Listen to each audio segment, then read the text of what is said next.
So again, another official hello and welcome to everyone joining us today.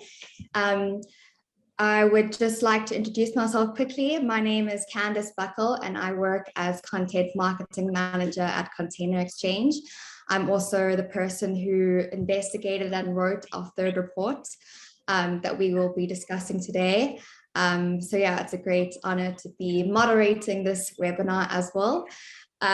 Joining us today, we have some really special speakers that I'll get to in a moment, but just a quick rundown for everyone online.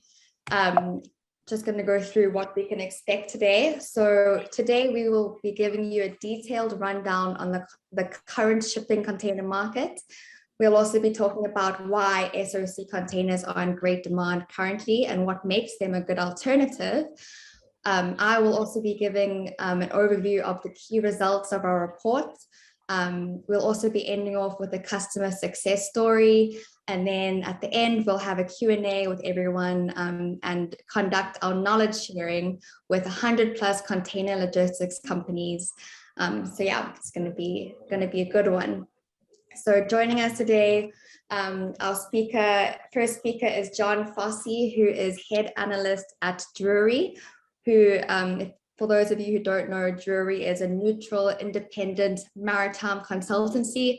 So we're very excited to hear John and hear him talk about the global container production and the ownership of the global container pool to kind of give a bit of context on when we conducted our report and why. Next, we'll have our co-founder and CEO, Dr. Johannes Schlingmeier. I'm sorry if I mispronounced your surname. It's just my South African accent. He'll be, got a thumbs up there. He'll be talking about what SOCs are and their current demand. And he'll also let us know a bit about the idea behind his company, Container xChange. The third session I'll be conducting where I'll be talking about our key results of the report and how SOCs are growing in awareness and acceptance. And lastly, but not least, we'll have Alex, the CEO of Conway Group and one of our customers at Container xChange. He'll be talking about his company, Conway Group, and how Conway uses SOC containers and the benefits. So yeah, that's what you can expect today. Kicking it off though, before we get into the thick of it, we'll be conducting a quick poll for our viewers. We're going to go ahead and ask 3 questions. Go ahead and choose your answer. And then in about 15 minutes time in my session, we'll go over the answers to see how many of them you knew before this session. So let's take it away with poll number 1. Lyra.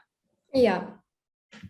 Awesome. So number 1, how does SOC compare to COC?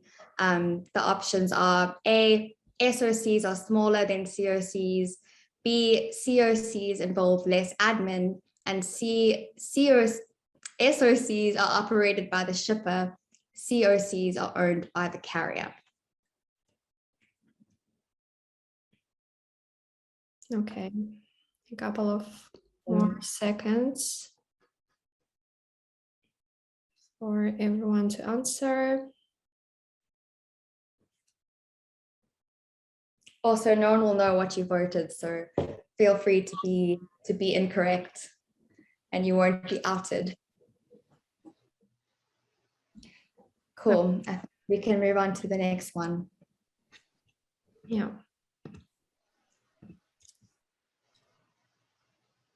Number 2, what is the greatest advantage of SOC containers? Our options are A, avoid demurrage and detention charges and overcome equipment scarcity. Number 2, cheaper than COCs in general. And number 3, cheaper than COCs to surplus or special locations.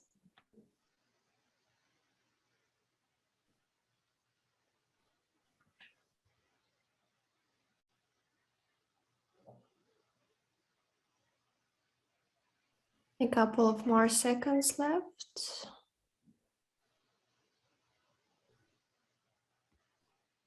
And we move to the next one. Awesome. Question number 3. What do you think is the biggest pandemic-related impact for the increase in SOC awareness and acceptance? So even though some of them may be correct, more than one may be correct, there is one answer that is more correct than the others. So A, change of demand, B, container shortage crisis, C, SOC in the media, and D, platforms like xChange.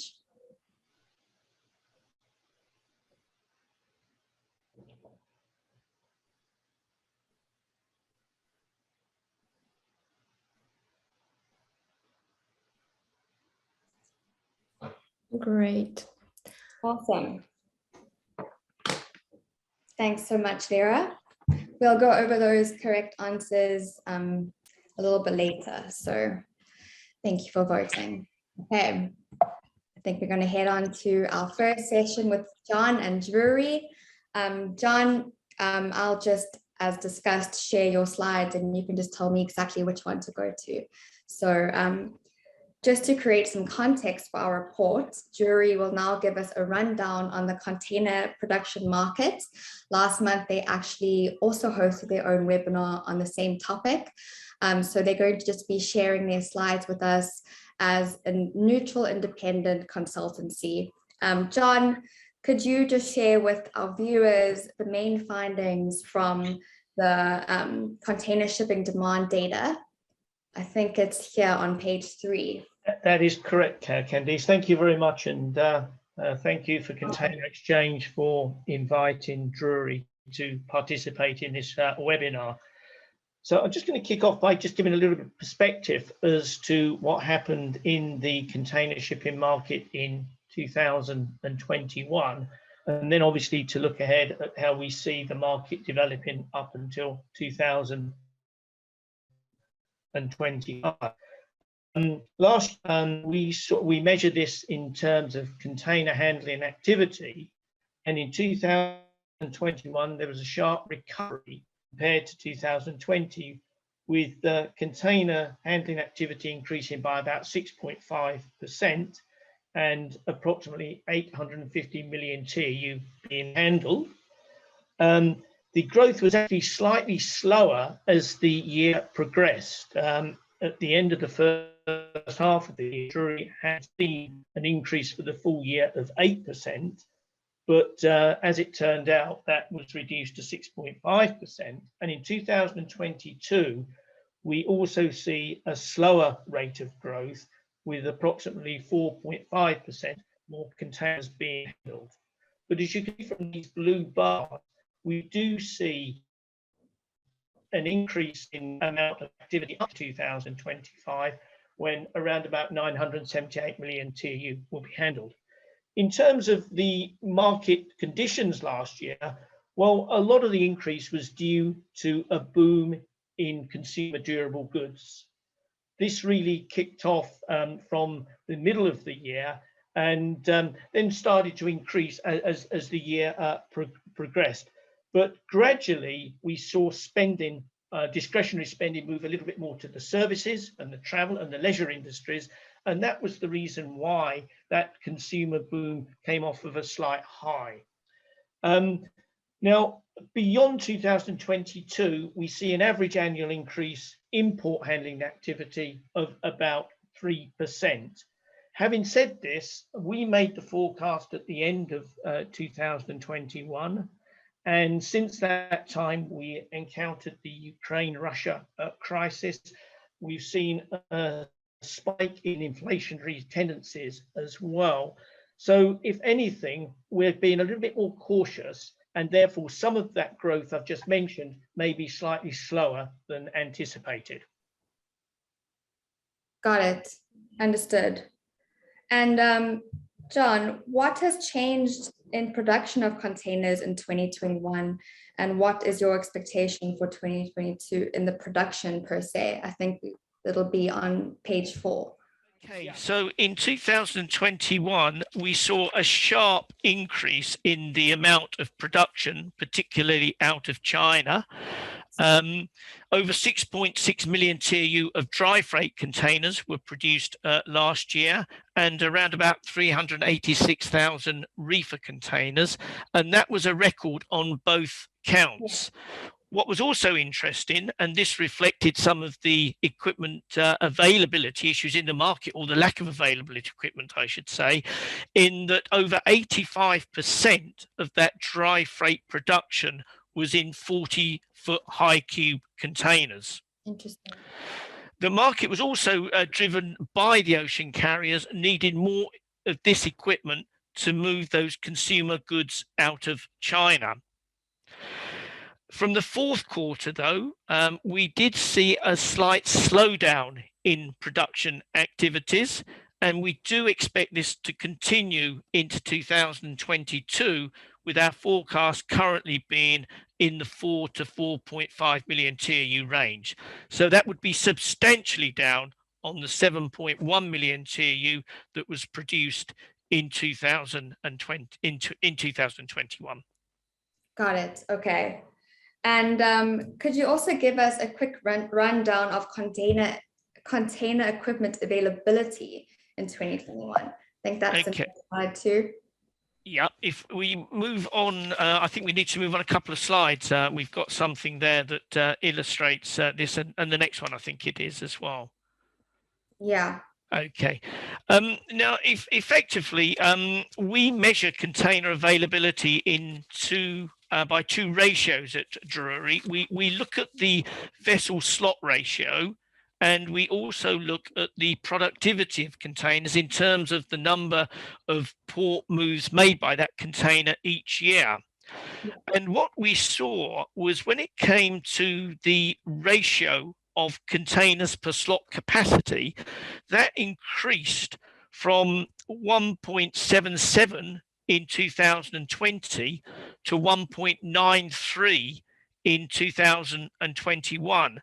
And we actually expect that to increase further this year to about 1.94 to 1.95. In terms of the number of port moves made by container in 2021, that fell to 17.8, and that compared with 19.1 in 2020. And if we were to look at the average over the period between 2015 and 2018, then that number would have been 20 plus.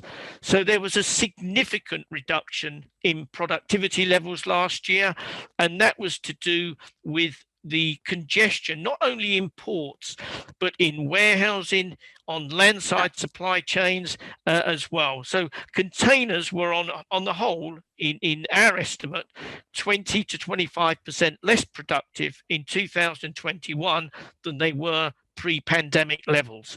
And with all the issues that currently continue to prevail in the industry, congestion, this Ukraine-Russia crisis, we don't expect any easing in supply chain congestion, or no significant easing in supply chain congestion, until latter part of this year and even into the first part of 2023.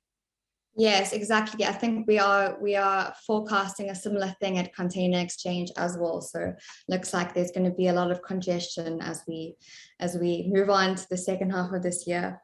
John, I'm not sure, I don't actually have the slides for this, but I wanted to ask you, what were the prices of a standard 20 DC or 40 high cube container at the end of 2021? Do you have that data to share with us?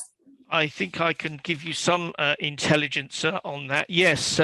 Well, obviously, throughout the year, container prices, and particularly for standard 20 and 40-foot high cubes, increased significantly.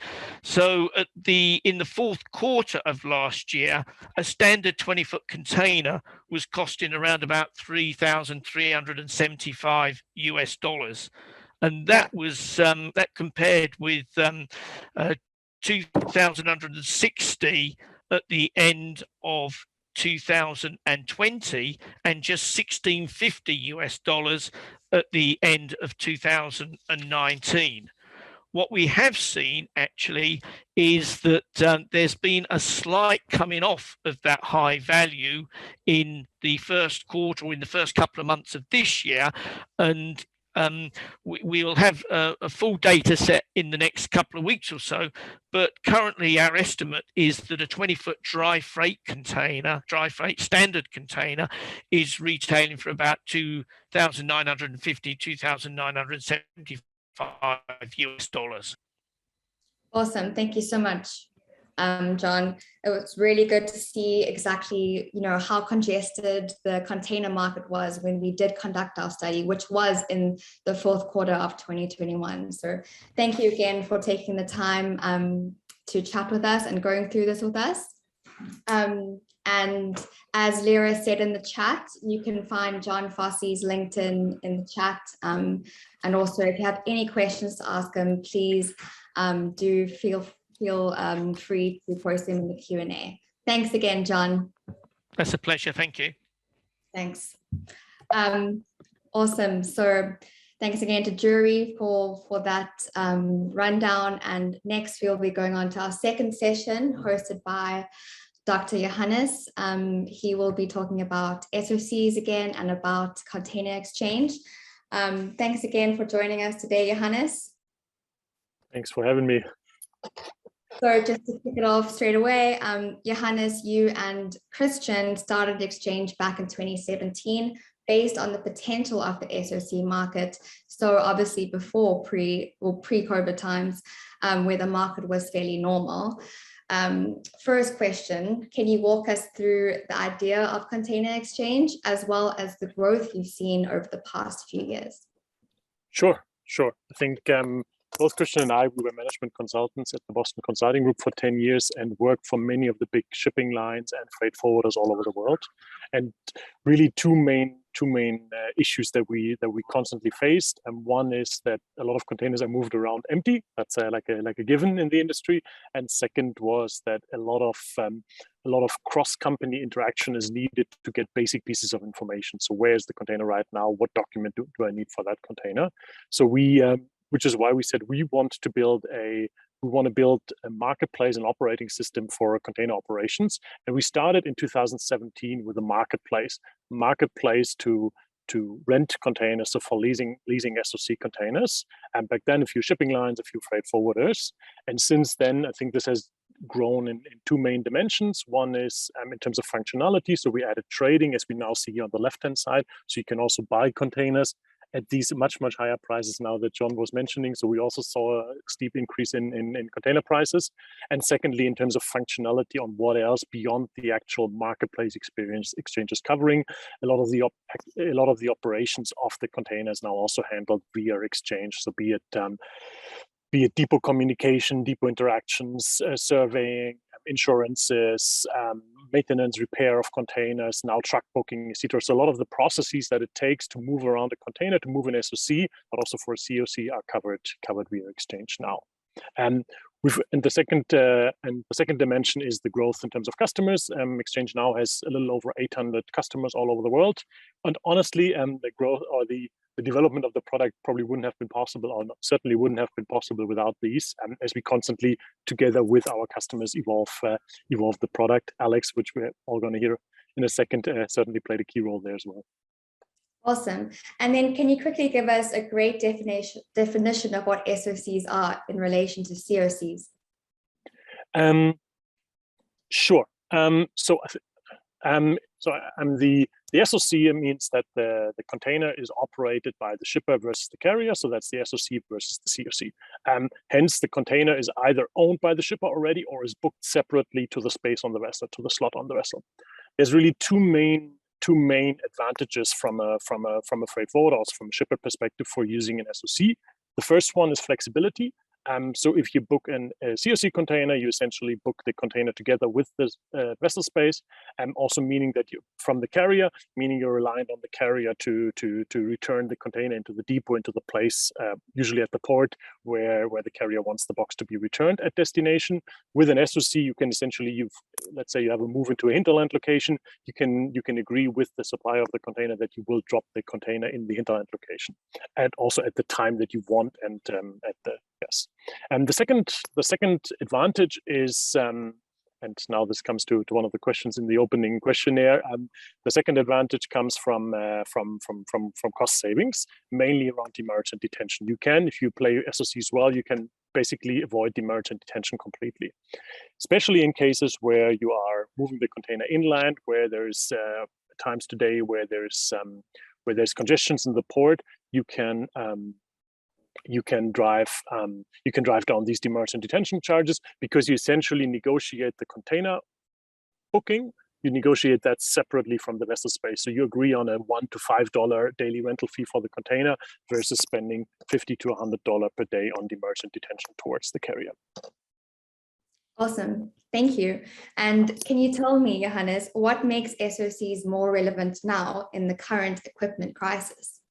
Yeah, a lot of, and that's not just the recent war, but also towards also everything that we've seen since COVID hit. It's not just transport capacity is scarce, but also hinterland infrastructure is extremely condensed, or is extremely is blocked. Ports are being blocked. Hinterland infrastructure is overstressed, which means that in many cases it takes longer to evacuate a container from a port to return it back to the port, which is typically then which is usually immediately paid for in terms of demurrage and detention charges. So the longer it takes to return a container to the port, the more expensive it is, and these stressed infrastructures these days have caused that to rise. Awesome. Thank you, Johannes, for going through that with us. Again, any questions? Johannes will actually be leaving us in a few minutes.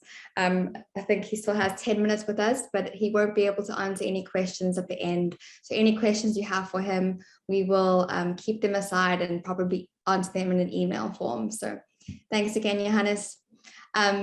Next, we will be going on to looking at our poll and reviewing the answers. Let's start with the first one. We asked, how does SOC compare to COC? And most people said that SOCs are operated by the shipper, COCs are owned by the carrier. Let's see if that was the right answer, and it was indeed correct. So well done to 87% of you. Moving on to question number 2. What is the greatest advantage of SOC containers? And like Johannes said, you can avoid demurrage and detention charges and overcome equipment scarcity, which is the greatest advantage. They actually are cheaper or more efficient to use than COCs, only to surplus or special locations. So that one is also true. Awesome. The third one was, what do you think is the biggest pandemic-related impact for the increase in awareness and acceptance? 90% of you said it was the container shortage crisis, with some people saying change of demand. It was indeed the container shortage crisis, so well done to 90% of you. And thanks again. If anyone is unsure of anything, again, feel free to ask us in the chat. Now we will move on to our third session, where I'll be talking you through our report findings, and we'll look at how SOCs are growing in awareness and acceptance, and how the biggest freight forwarders are using them. So let me just start by giving a bit of context on what the report is and why we do it. For the last 3 years, we've been reaching out to the biggest 50 freight forwarders, asking under an alias, and we've been asking them if they are able to organize an SOC move for us. We usually ask them if they can pick up in Shanghai and drop off in Hamburg. And we also ask for 45 days of storage. Johannes, could you tell our viewers why exactly we do this, why we ask for 45 days of storage? That is, I think there's two reasons for that. One is that we want to move the container into a hinterland location, so it just takes longer to move the box. And or the alternative is that we essentially ask we don't know exactly when the consignee will accept the cargo, so we ask for longer time so that we can use the container actually as a storage means. Awesome, thank you. So yeah, this is exactly kind of what our request would look like when we email or we fill in an online forum when we were reaching out to these big freight forwarding companies. Yeah, so since 2021 was our third year in a row, we can actually start to see and follow a proper trend when we compare 2019 to 2021. So let's take a closer look at our results. So on the right here, I'm just going to move my toggle. On the right here, you can see that our response rate increased, our decline rate decreased, which is what we want, and our acceptance and awareness rates have increased largely since 2019. So in 2021, 40% of our freight forwarders responded to us, which was 18% more than 2019. And 18% of them accepted our request. So that is 200% more than 2019. 18% of 50 is obviously 9, which means that 9 freight forwarders said that they can organize the SOC move for us, which is more than last year and the year before. So we were very happy to see that trend. Also, let me actually go back. 200% more since 2019 have proven that they know what SOCs are. So that means that 36 out of the 40 people that responded knew what SOCs are, which means it was 90% of them that have proven that they know what SOCs are, which indicates a rising percentage and a trend in awareness. So we were very excited to see that more and more people are knowing and using SOCs. Here, pictured here are the logos of our 9 winners from 2021. We have FedEx and Mainfreight and Defco and yeah, some of these big names that said they could organize the move for us. Something that was interesting to note was that last year, in last year's report, the cohort analysis, which means we looked at the ranking of these freight forwarders and we saw that the ones at the top of the list, so from ranked number 1 to number 10, those people were most likely to accept our SOC move. Whereas this year, well, in 2021, the people who accepted our request were more aligned in the middle cohorts and spread throughout the list. And this also made us think that, SOC awareness is growing, but it's spreading not only to the biggest freight forwarders, but kind of to everyone. And again, Johannes, I'm going to call on you to comment on this. Why do you think that the cohort analysis was a bit different this year? I think it honestly really shows the difficulties many freight forwarders still have with procuring containers, SOCs, and going kind of or finding means to solve that challenge. Actually, and to not just procure them, but also to manage them. Actually, the process of managing the SOC is not more complicated or not significantly more complicated than the COC, but it's a separate step essentially. So you need to get a hold of that container, which is what we help with at xChange. You find the container, essentially creating an opportunity, maybe especially for the SME side. So not the top 50 freight forwarders that we see here in the list, but essentially all the other hundreds of thousands or tens of thousands of freight forwarders, create an additional opportunity, a market opportunity for them there on the SOC side. Exactly. And that actually brings us on to our next slide, where I was going to talk about the issues that many people still face when thinking about SOCs. As Johannes stated, they aren't more administration or burden for the freight forwarders. They're just a new thing to organize, and you have to do it a bit separately, which is why Container xChange has decided to step in. So even though we are so hopeful for the future of SOCs, some people find them still hard to source, and you also have to break through elite networks or freight forwarding connections, and they can also be as expensive or more expensive because of their rarity. So we are going to look at Conway's case next, and then into how xChange can help solve these problems I've just listed. So thank you to Alex for joining us today. Yeah, we're just going to talk about, Alex is going to talk about Conway and how he uses SOC containers. Again, thank you for joining us today, Alex, and happy to have you here today. Yeah, thank you very much. Really happy to see you guys over here as well. And thank you very much for the invite. Yeah, my name is Alexander. I'm the single owner of the group of the Conway. I know xChange from the start, from the beginning. I already in this industry approximately for 10 years. First started with the freight forwarder and then fully get deep in the equipment. So yeah, then Alex, how can I start? Sorry, I was just going to say, Alex was also one of our interviewees from our report, so we're very happy to have him in person. So let's begin. Alex, can you explain exactly how Conway uses xChange to trade SOC containers and how xChange has helped you streamline this process from how you used to do it in the past? Yeah, so this year I have opened for myself the xChange trade platform. Normally I use only the lease ones.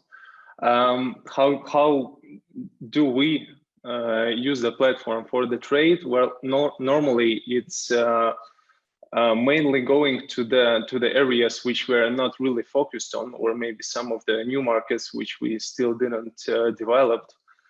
Time to time, it's a scenario of our customers' mistakes. Means like when the customers are taking a lease of our equipment from the point A. Let's say we have a case when the customer have picked up our container from the Portugal, and by the agreement they should be able to return that in China into the control of our Chinese office.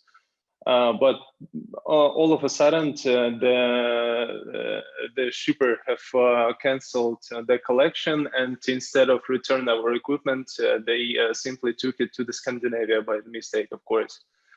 In this kind of reasons, we as a small company trying to be as flexible as possible, and we decided to go ahead and accept the equipment in the area of which we do not mostly trade. We took the container and have tried with the xChange trade platform, and it works out. We have sold the unit, and of course there is a couple of things you need to know and accept. Of course, that the probably unit will be sold a bit lower than a market price, but it gives you a flexibility and the possibility to try and to fix some urgent cases when it's needable. Got it. Okay. And in your interview, you mentioned that you feel like there needs to be a qualified SOC agent of some sorts, and even Florian from Flexport said a similar thing. But you mentioned that you already know some of these small manufacturers and agents already formed. Could you give us insights? Yeah, definitely. Well, that's my personal view on it, because from the last year, we have also ordered quite a lot of new equipment from the factories because of the demand of our customers for the local resale in China from our office, and also for the one-way lease. But mainly we have worked with really popular ones, big factories. But suddenly we have tried a small one, which was really attractive by the price. Yeah, we had a bad experience with this one. We was waiting, instead of like 1 or 2 months, we was waiting for a half year, 6 months in total for the before the container will be released. So I think that's also one of the hype, let's say, that the industry was in when the containers was really on the high demand. Many of the container factories was simply founded by the factories from the totally another fields, from the metal constructions or something like this, I don't know. And I think that's also need to be controlled and definitely considered by the customers who is ordering the containers, that sometimes it's very good to give an opportunity for a smaller factories to run the orders, but they need to understand also the risks, what they are able to achieve with this. Got it. That was that was my actually the point of view about this. Yeah, it was great to hear your point of view. And you know, because we at xChange are striving to be the total SOC agent for everyone. If everyone were to use our platform, we really do believe that SOCs wouldn't be this this burdensome admin task. So that's why we wanted to ask you that question today, because we want to know what are our limitations as this platform, and how can we improve to make sure that we are that SOC agent, that qualified SOC. Yeah, that's that's indeed very important, and that's really a question. Once also time to time you're able to receive not really applicable container even for your lease orders. So that's not only important for the container manufacturer, that's also important for the shipper-owned container management and the companies who is dealing with the shipper-owned containers. They need to understand that they need to keep everything in a professional control to repair the container till the ISCL standards. To keep them in a good shape, in a good lease, time to time, update the stocks and update the fleet as well. Awesome. Thank you, Alex. Yeah, we are actually looking into all of your suggestions, so we really, really appreciate them. And thank you for taking the time to join us today. And again, to introduce our report, we appreciate it more than Thank you, guys. Good luck. Thanks. Thank you so much. Awesome. So thanks again. You can find Alex's LinkedIn in the chat. I think Valera posted it already, but she may post it again. Moving on, we're going to go on to some of your questions. I'm not sure. I know that Johannes has already left.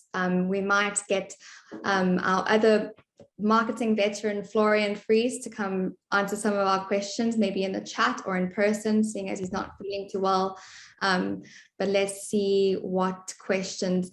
Valera, I'm not sure if you can help me decipher which questions to answer first. Should I look in the Q&A or should I scroll through the chat here?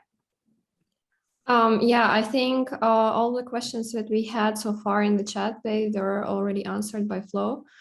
Okay. Yeah, but now we have a couple of minutes left, and everyone can answer. Everyone can ask more questions, and our speakers will be happy to answer them.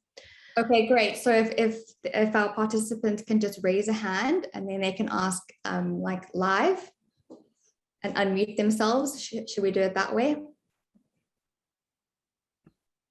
Yeah, I have one hand, and now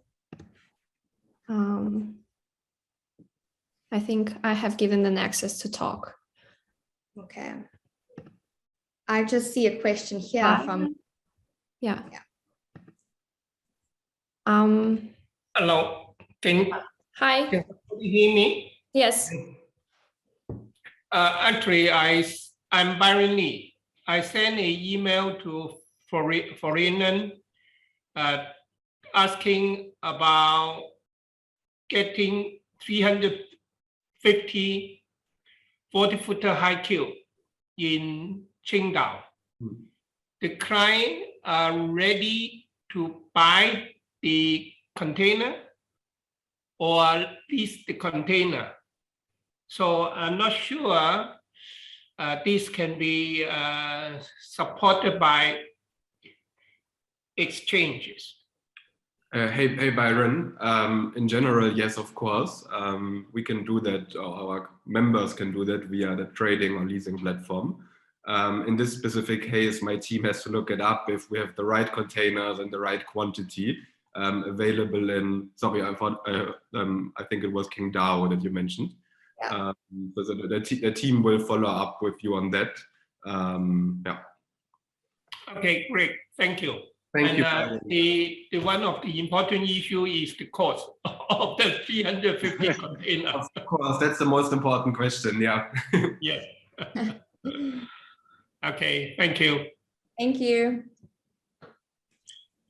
You can delete. Alex, I think there was a question for you in the chat by Ellen. Yeah.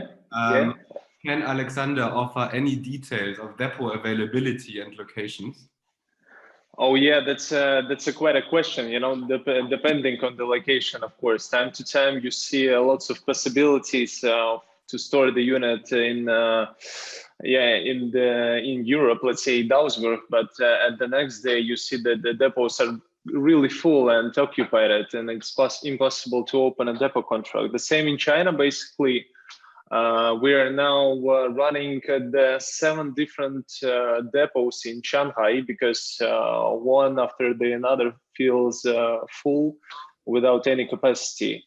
So that's really a matter of the time and a matter of the location. So that's need to be checked pointedly.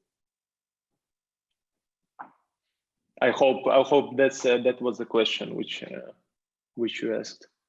Thanks, Alan. If Alan has any in Hamburg, yeah, that's one of the places where the problems are at the moment. It's really a spot where it's difficult to find a space, indeed, Alan. So it's difficult. You can try to contact Remain Hamburg. So maybe these guys have any opportunities to store the unit. But that I would say would be a big luck if you will manage to get the space in Hamburg currently. Awesome, thank you. I think we have another hand raised by I might mispronounce your name, Chiakasu. Yeah, I have just given an access. Please, can you correct my pronunciation when you unmute yourself?